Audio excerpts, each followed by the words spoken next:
안녕하세요. 역사 돋보기입니다. 중국은 55개의 다민족 국가로 구성되어 있는데 이 중 정통 중국인을 한족이라고 부르죠. 그렇다면 정통 중국인을 왜 한족이라고 부를까요? 바로 이 나라 때문입니다. 중국 고대사를 완성짓고 마무리 지은 그 거대한 나라, 한나라 때문이죠. 우리에겐 초한지 유방이 세운 나라, 그리고 고조선을 멸망시킨 나라, 삼국지 직전의 나라라고 알려져 있을 텐데 한나라의 역사를 살펴보는 시리즈 시작해보겠습니다. 영상에 앞서 역사 돋보기 초한지 시리즈 통합본 1, 2부를 보고 오시길 추천드립니다.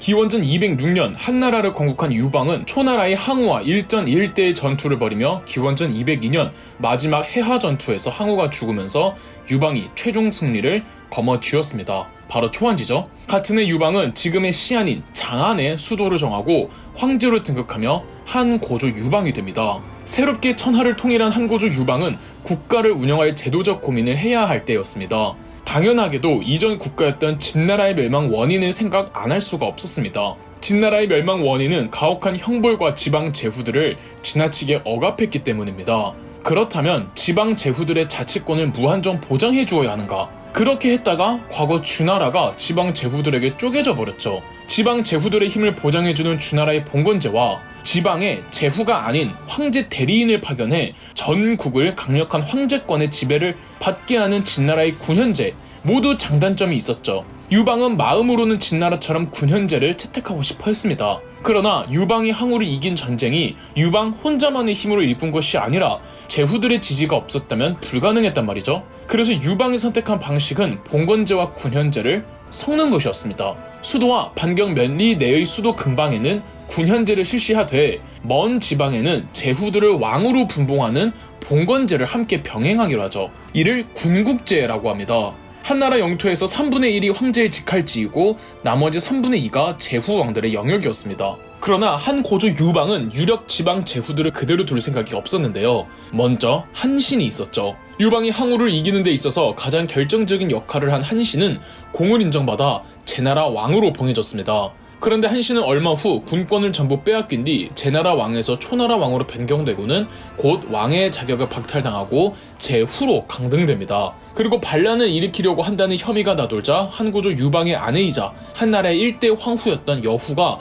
한신을 처형시켰습니다. 실제 한신이 반란을 일으키려고 했는지는 미스테리이며 여기서 유리한 사자성어가 토사구팽이라고 하죠. 여후가 유방의 허락 없이 한신을 제거한 것을 나중에 알게 된 유방은 한편으로는 기뻐했고 한편으로는 안타까워했다고 기록되어 있습니다. 참고로 여후가 한신을 체포할 수 있도록 한신을 속여서 유인한 사람이 바로 소하였습니다. 유방이 별 볼 일 없던 시절 맨 처음 한신을 유방에게 대장군으로 추천한 사람도 소하였고 결말에는 한신을 죽인 사람도 소하였죠. 그리고 한신만큼 입지가 컸던 팽월과 영포조차도 모반죄로 몰려 전부 처형당했습니다. 한고조 유방은 유력 제후 왕들을 모조리 숙청하고 대신 자기 친척들, 즉 황족들을 제후 왕으로 임명했습니다. 그러면 반란이나 독립 걱정을 할 필요가 없잖아요. 황제와 성씨가 같은 제후왕이라고 해서 동성 제후왕이라고 합니다.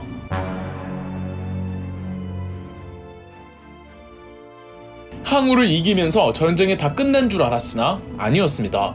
북방 몽골 초원지대에 분포하던 흉노족이 뭉치기 시작하여 북쪽 국경지대를 너무 자주 침략해오고 약탈하는 게 아니겠습니까? 흉노족은 이전부터 존재했지만 초원지대의 유목생활을 산발적으로 하며 부족 단위로 분포되어 있었는데 한고조 유방이 중국 천하를 통일하던 비슷한 시점에 흉노족도 하나의 유목 국가로 통합됩니다. 바로 묵특선우에 의해서 말이죠. 원래 흉노제국이 탄생하기 전 흉노의 유력 부족장 중 하나로 두만이라고 있었습니다. 흉노족의 부족장 두만은 장남인 묵특이 아닌 차남을 후계자로 지목했고 묵특을 다른 유목민족에게 볼모로 보내버립니다. 심지어 두만은 아들 묵특을 죽이기 위해 일부러 그 민족을 자극까지 했으나 묵특은 버젓이 흉노로 살아 돌아와 자기만의 흉노 부족을 만든 뒤 주변의 다른 부족들을 흡수해 갑니다. 묵특은 1만 명의 호위병을 조직하고 그 호위병을 가혹하고 혹독하게 훈련시킵니다.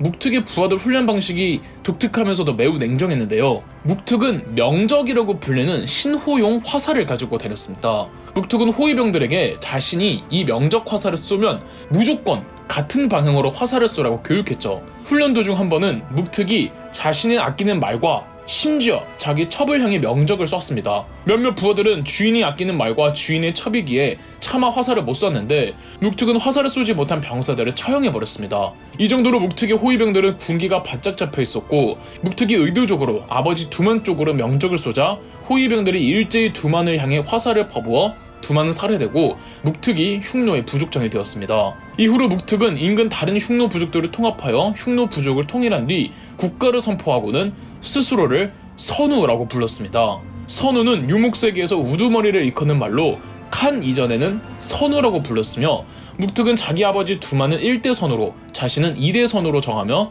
흉노 제국이 탄생했죠. 유목민족은 경제적 물자와 자원이 늘 부족하기 때문에 늘 농경 생활을 하는 중국을 약탈합니다. 이건 유목민족 입장이고 중국 입장에서야 자기들 식량 부족해지면 계속 공격을 받기 때문에 국방을 강화하거나 흉노족을 토벌할 필요가 있었습니다. 흉노족을 통일하고 흉노 제국을 만든 묵특 선우의 침략은 이전과는 비교도 할 수가 없었습니다. 기원전 200년 제후왕들이 연이어 한 고조 유방에게 숙청당하며 불안에 잠긴 북쪽의 제후왕 한왕 신이 묵특 선우에게 분봉받은 세력들을 데리고 투항해버립니다. 분노한 한고조 유방은 직접 군대를 이끌고 북방으로 가지만 흉노와 한나라의 국경지역이 초원지대라 보병 중심의 한나라는 기병 중심의 흉노 군대를 이길 수가 없었습니다. 결정적으로 백등산 전투에서 한고조 유방은 흉노군에게 포위되어버리고 어떤 희망도 없이 죽음만을 기다려야만 했는데요. 한고조 유방은 묵특의 부인에게 가진 금은보화를 로비하며 회유했고 묵특 부인이 묵특선으로 설득해 한고조 유방은 겨우겨우 목숨만 부지한 채 포위를 풀고 도망칠 수 있었습니다. 이후 한나라는 흉노와 화친 조약을 체결하고 그 조건으로 매년 바치는 돈인 세패와 여인들을 묵특에게 바쳐야만 했습니다. 심지어 친딸 노원공주를 묵특 선우에게도 바쳐야 했죠. 세상 유방의 굴욕적인 참패였습니다.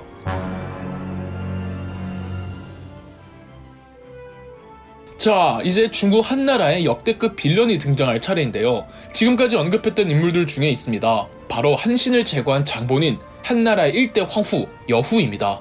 비록 한고조 유방도 한신을 경계하고는 있었으나 어찌됐든 여후는 한고조 유방의 허락 없이 자기 멋대로 일을 꾸몄습니다. 여후의 본명은 여치입니다. 지금은 산둥성 일부 지역인 서주, 폐현의 혈령이었던 여문의 딸로 여씨 집안은 나름 알아주는 권세 가문이었습니다. 여문은 자신이 담당하고 있는 마을 폐현에서 건달로 활동하는 유방을 보고는 장차 큰 인물이 될 인재라며 자신의 딸과 유방을 결혼시킵니다. 아주 탁월한 투자였죠. 과거 유방과 항우가 처절한 전투를 벌일 때도 유방의 아내였던 여치는 굳은 일 마다하지 않고 무심양면 유방을 할 수 있을 만큼 도와주었습니다. 항우한테 인질로 잡혔던 적도 있었습니다. 인질로 있으면서도 항우한테 죽일 거면 죽여라라며 당당하게 나오기도 했다죠. 아마 이때까지 남편 유방도 그냥 자기 아내가 센킬 정도로만 생각했을 뿐 그렇게 잔인한 미친 여자일 거라고는 생각을 못했을 겁니다.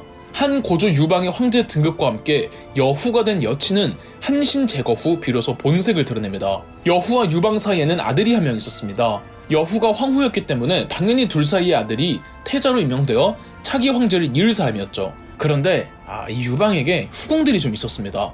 여후와 낳은 아들 외에도 7명의 아들들이 더 있었는데 이 아들들의 엄마가 다 달랐죠. 그중 한고조 유방은 유독 척부인이라는 후궁을 총애했고 돌연 태자 자리를 여후와 낳은 아들에서 척부인과 낳은 아들 유여의로 교체하겠다고 해버립니다. 많은 신하들의 반대에도 꿈쩍 않던 유방이었지만 일찌감치 정치에서 은퇴했던 그 유명한 장자방이 다시 유방에게 찾아와 태자 교체는 절대 안 된다고 하자 그제서야 유방은 태자 교체 선언을 철회하기는 합니다. 그러나 이미 유방이 그런 선언을 했다는 것만으로도 여후에게는 척부인과 그의 아들 유여인은 적이 되어버린 거죠. 유방이 태자를 교체하려고 했던 건 척부인을 더 좋아해서 그랬을 수도 있겠지만 더 큰 이유는 여후를 상당히 걱정하고 있던 게 아닐까 합니다.